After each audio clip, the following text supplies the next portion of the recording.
Post 1. Am I the jerk for keeping my ex's inheritance for back child support? When my ex found out I was pregnant, he was thrilled. At least, that's what he told me. We'd been together for a couple of years, and he'd always talked about wanting to be a dad someday. But apparently, in his mind, someday meant when it's convenient and doesn't cost him anything. The pregnancy wasn't easy. I worked through most of it because we needed the income, and his contribution to the bills was already shaky. He always had an excuse for being short on rent or forgetting to transfer his half of the grocery money. But I told myself things would get better when the baby came. Spoiler, they didn't. When our daughter was born, I was the one getting up for night feedings, booking pediatric appointments, and working part-time to keep a roof over our heads. He was the one networking at bars and telling people he was in between jobs because he was about to land something big. The something big never materialized. What did happen was a huge fight about money when our daughter was about a year old. I'd had enough of him skipping out on bills and using job hunting as an excuse for spending entire weekends with his friends. I told him if he didn't start pulling his weight, he could leave. He left. I filed for child support right away, and the court ordered a monthly amount that was more than reasonable. But instead of paying, he decided he shouldn't have to give me a dime and moved overseas. Just like that, he vanished from our day-to-day life. At first, I thought he might keep in touch with our daughter even if he didn't pay. Nope. No calls, no birthday cards, no emails. I think he saw her once when she was about 5, and that was because his sister brought him along to a family gathering without telling me. I worked, I budgeted, I sacrificed, I bought secondhand clothes, learned to fix appliances from YouTube, and skipped vacations entirely. There were school trips my daughter couldn't go on because we couldn't afford them. I did my best to hide how much it hurt to say no, but I'm sure she noticed. Meanwhile, I'd hear from mutual acquaintances about how he was living it up abroad, new girlfriends, beach photos, bragging about how the government can't touch me out here. He thought he'd beaten the system. The thing about child support arrears is, they don't just disappear when the child turns 18, but he either didn't know that or convinced himself it wasn't true. Fast forward to a few months ago, my daughter turned 18, graduated high school, and got accepted into college. She's working part-time and taking a gap year before starting. I thought that chapter of my life, chasing child support that never came, was closed. Then, out of nowhere, I got a call from my ex's cousin.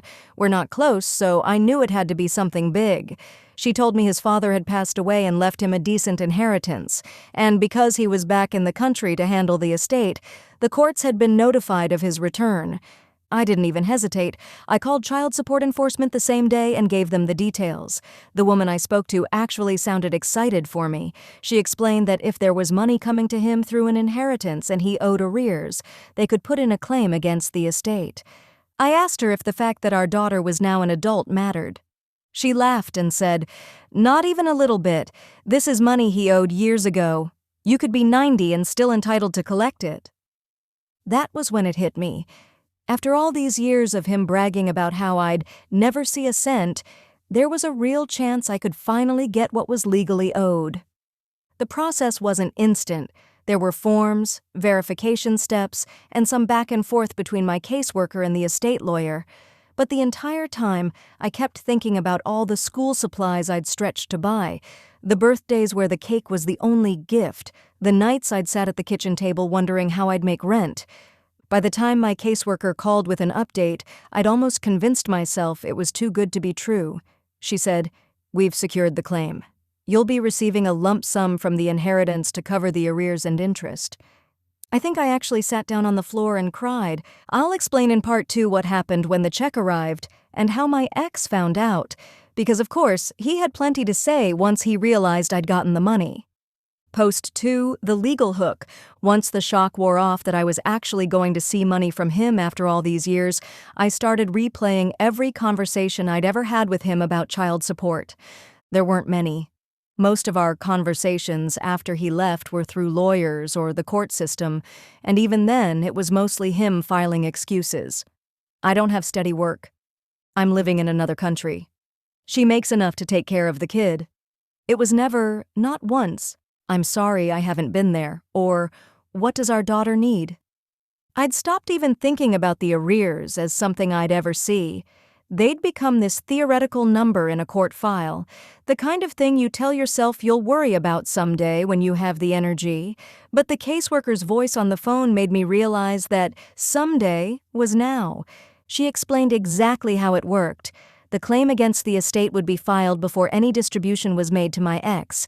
That meant the executor, in this case, his older brother, would have to pay the child support arrears directly out of my ex's share before he saw a dime.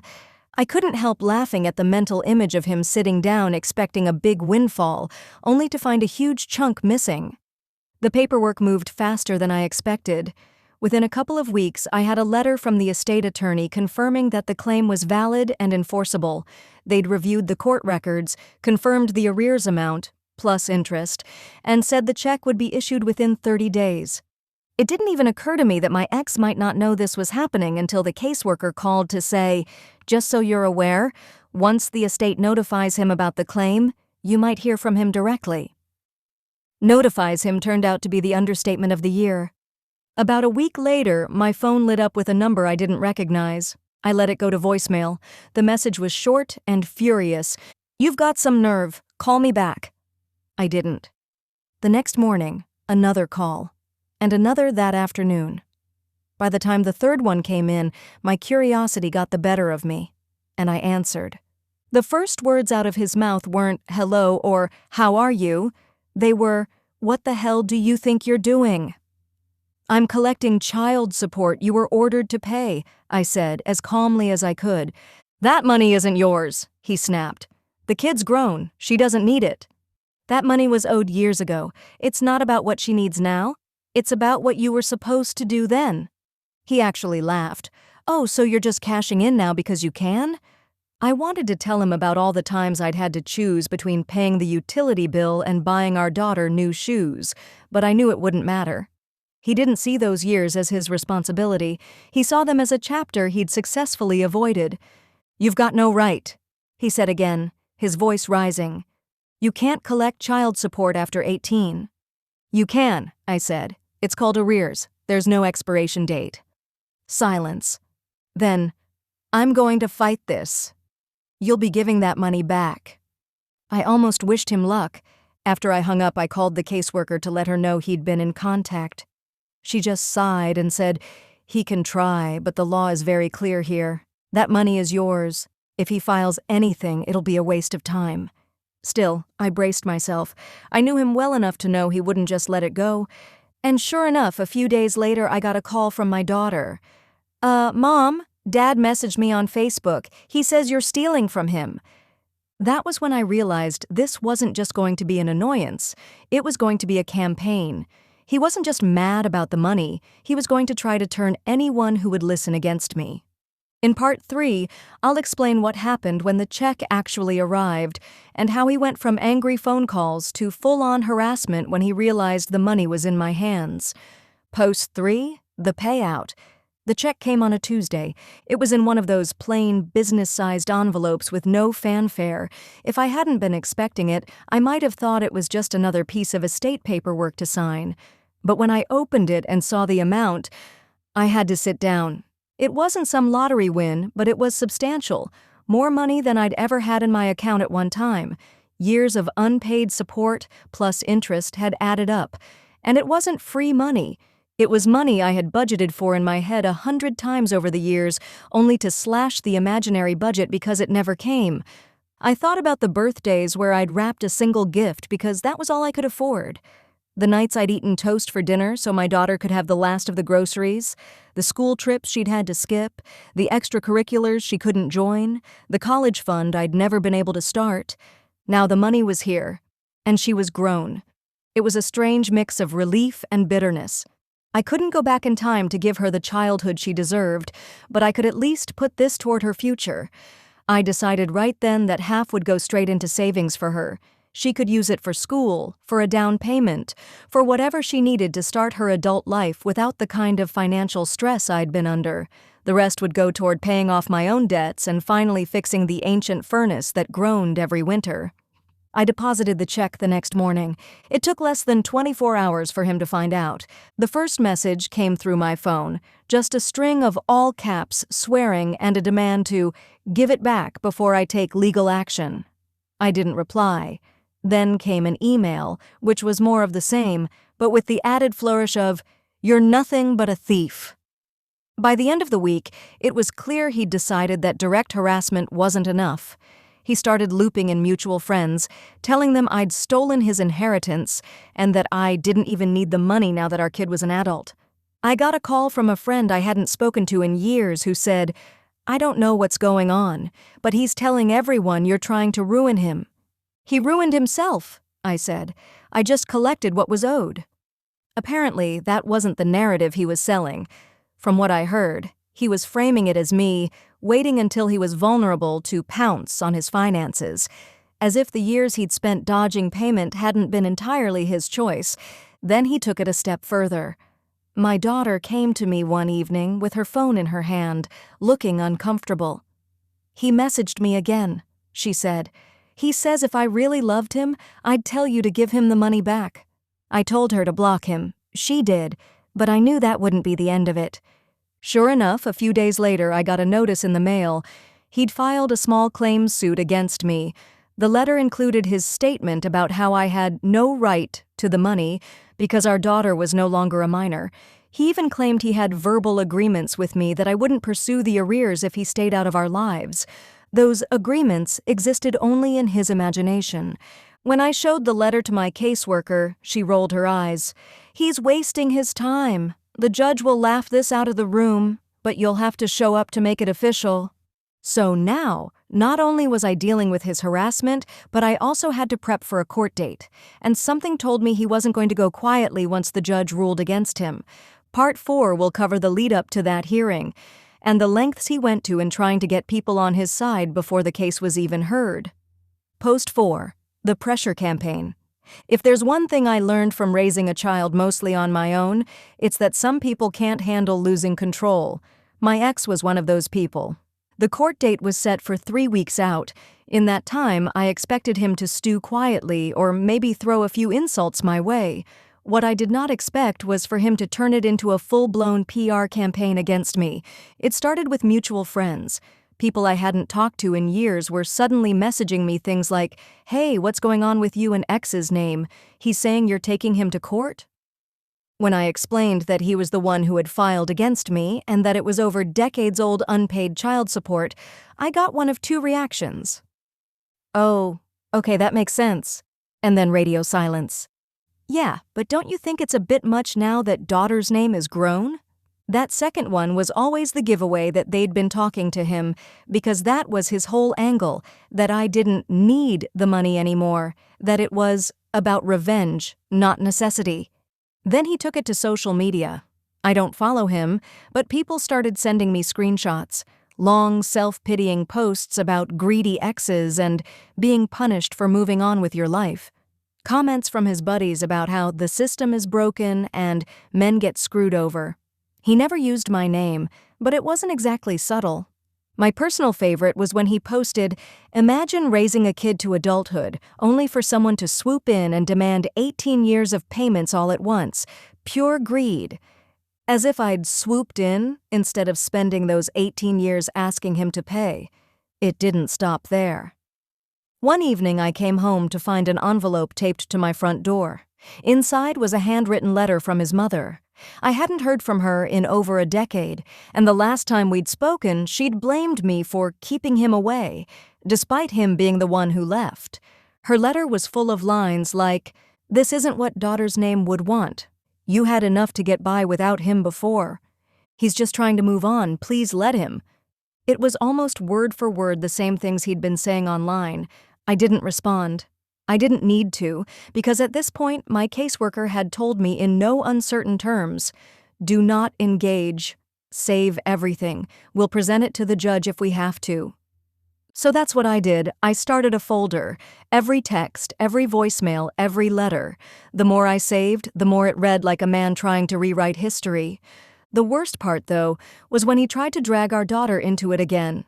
She called me one night, upset, and said, "He told me you're going to make him homeless." I took a deep breath and explained, again, that I wasn't making him do anything. The courts were simply enforcing what he'd owed for years. If he was struggling, that was because he'd avoided paying when he actually had the chance to do it in smaller amounts. She got quiet and then said, "He makes it sound like you're ruining his life." I told her the truth. If getting held accountable ruins his life, maybe it needed to be ruined. The next morning, my caseworker called to let me know he'd filed additional paperwork, essentially doubling down on the claim that I had no right to the money. She said, "Honestly, it's good for us." The more he insists on this, the clearer it is to the judge that he doesn't understand the law. By the week of the hearing, I was equal parts exhausted and ready for it to be over. I wanted him to say his piece, hear the judge shut it down, and be done. But I had a sinking feeling he wasn't going to handle the loss gracefully, and I was right. In Part 5, I'll walk through the hearing itself and exactly what the judge said that made him turn red and storm out of the courtroom. Post 5, the court date. The courthouse smelled like old coffee and floor polish, and I think my nerves made it feel colder than it was. I arrived early, sat on the hard bench outside the courtroom, and kept going over the paperwork in my folder, printouts from the Child Support Enforcement Office, copies of the court orders from years ago, even a few of the more ridiculous texts he'd sent. He showed up 5 minutes before we were called in. No lawyer, just him in a wrinkled button-down, looking like he'd rather be anywhere else. He gave me a smirk on the way past, like this was all just an inconvenience I'd eventually come to my senses about. The judge, a middle-aged woman with the kind of expression that told me she'd seen every trick in the book, called us up. She flipped through the file, tapping her pen. "So, Mr. X's last name, you filed a claim to recover funds collected for child support arrears. Is that correct?"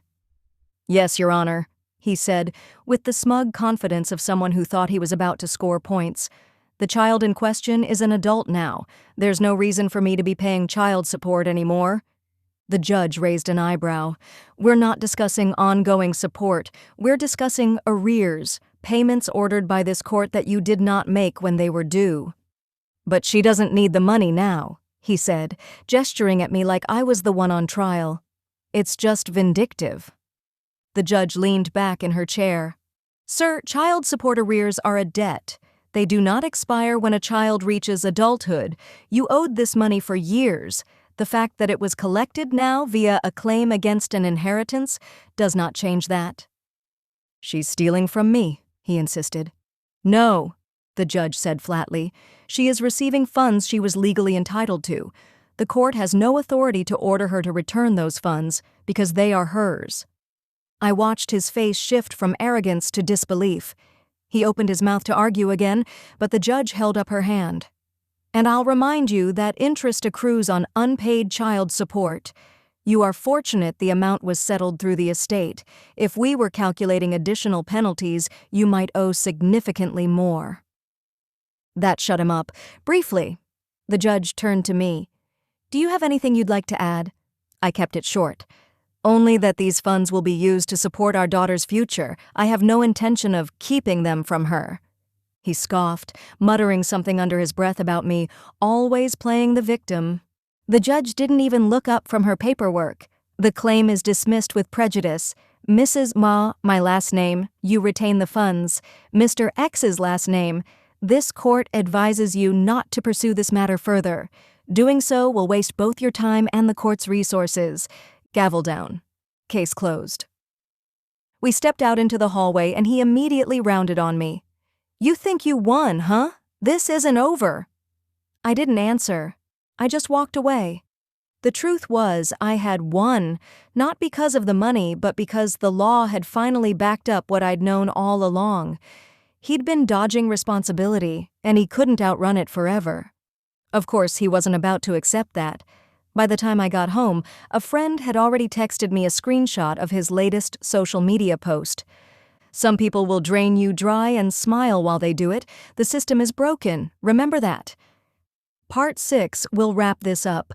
What happened after the court date, how he reacted long term, and why I still have zero guilt about keeping every penny. Post 6. No guilt. After the court date, I expected things to die down. He'd lost, the judge had been clear, and the money was already sitting in my account.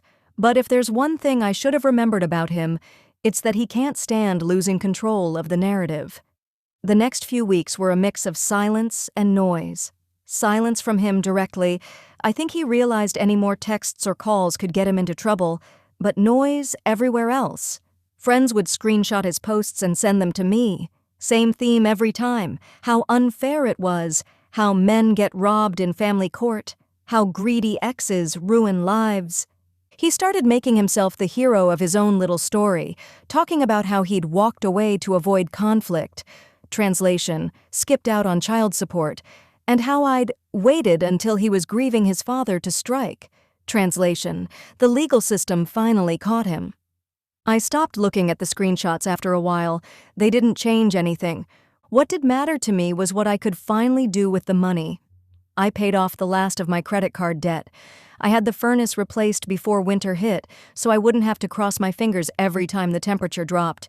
And I put a solid chunk into a savings account for our daughter. She knows it's there. She knows it's for her future. Something I wish I could have given her sooner, but at least I can give it now. One afternoon, she and I were sitting at the kitchen table going over her budget for next year, and she said, "You know, I think this is the first time I've ever seen you not stressed about money." It stopped me cold. I hadn't realized how obvious my stress had been when she was growing up. I always thought I'd done a good job hiding it. I told her, "That's because for the first time in 18 years I'm not carrying it all by myself." As for him, he hasn't spoken to me directly since the court date. Every now and then someone tells me he's still complaining, still blaming me, still convinced he's the victim.